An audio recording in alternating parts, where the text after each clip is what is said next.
позвольте мне выполнить особую миссию, зачитать приветственный адрес президента Республики Абхазия Бадры Зуравовича Гумба.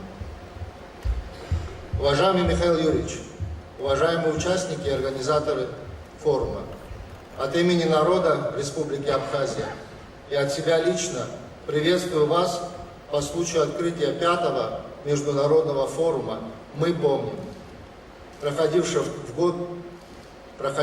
год празднования 80-летия Великой Победы. Значение этого форума выходит далеко за рамки регионального масштаба.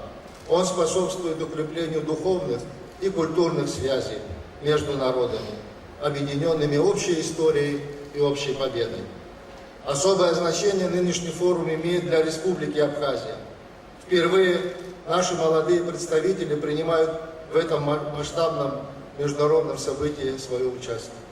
Отношения между Абхазией и Россией носят союзнический характер, основанный на взаимном доверии.